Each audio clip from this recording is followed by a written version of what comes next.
Well, greetings, church family. Today's daily Bible reading had us in Isaiah chapter 17 and 18. In chapter 17, verses 1 through 3, we see Israel's foolish alliance. If you remember from chapter 7, God's people had foolishly sought help from Damascus or Aram to fight back against Assyria rather than trusting in the Lord to protect them. And here Yahweh promises through Isaiah that Damascus, Aram, would be destroyed, with their glory disappearing just as that of Israel's would. In chapter 17, verses 4 through 11, we get Israel's judgment and remnant. As the Lord would judge the Gentiles, he reminds the people of Israel of his judgment against them as well. Isaiah compares this judgment to a reaping of grain as bountiful fields are struck down in Yahweh's fury. And notice the reason for this judgment we see in verse 10 of chapter 17.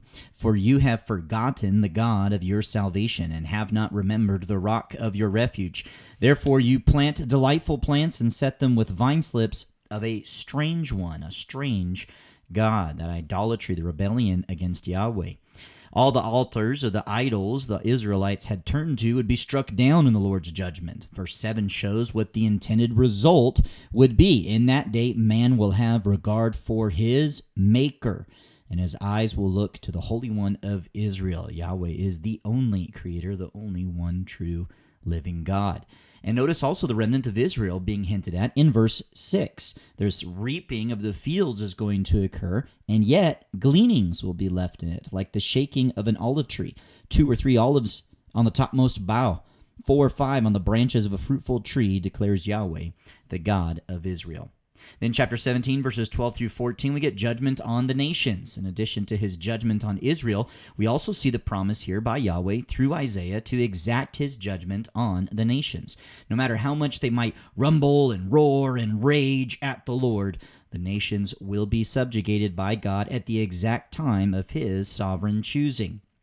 In chapter 18, verses 1 through 7, there's the judgment and remnant in Ethiopia. The Lord turns his attention to the land of Cush, known to us as Ethiopia, which in ancient times was rich and powerful and full of natural resources. None of this, however, would protect the people from God's wrath, which would trim away all those Cushites who refused to worship Yahweh. And what's going to be left? A remnant who will have turned to God in faith, forsaking their sinful natures to worship him alone. Well, just as the nations did in Isaiah's day, today they continue to rage against the Lord, but how futile all that raging is. Psalm 2, 1 through 12 speaks of this. Why are the nations in an uproar and the peoples devising a vain thing? The kings of the earth take their stand and the rulers take counsel together against Yahweh and against his anointed, saying, let us tear their fetters apart and cast away their cords from us.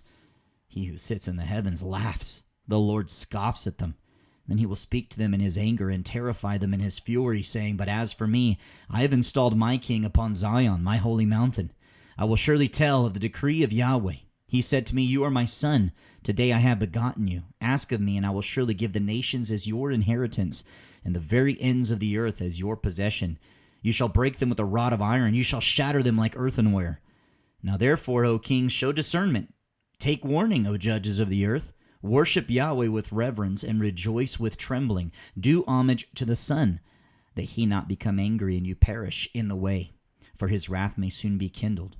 How blessed are all who take refuge in him. If you're living a life that fights back at God, that rages against him, a life devoted to a different master than Christ, then won't you this very day forsake your sinful nature and trust in God's gift of salvation? Turn your back on all those idols, whether it's yourself or someone else or things of this world, whatever it is. And turn your face towards Christ Jesus, the Son of God, God the Son, and his perfect life and death in your place on the cross and his resurrection from the grave. Do homage to the Son. How blessed are all those who take refuge in him. And if you are a Christian, then when we read a passage like this, how can we go on living in this world without warning those who do rage against God that his wrath is indeed coming? Some of them, it's a very overt rage. Some of it, it's a very quiet rage as they live according to their own morality or their own rules, and they don't submit to what God has said in his word. They don't submit to who he is as he's presented himself in the Bible. Well, let us proclaim these truths. Let's go evangelize the lost. while there is still time, before God's judgment comes at the perfect time that he has chosen. This has been Isaiah chapters 17 and 18, and I hope you have a great day.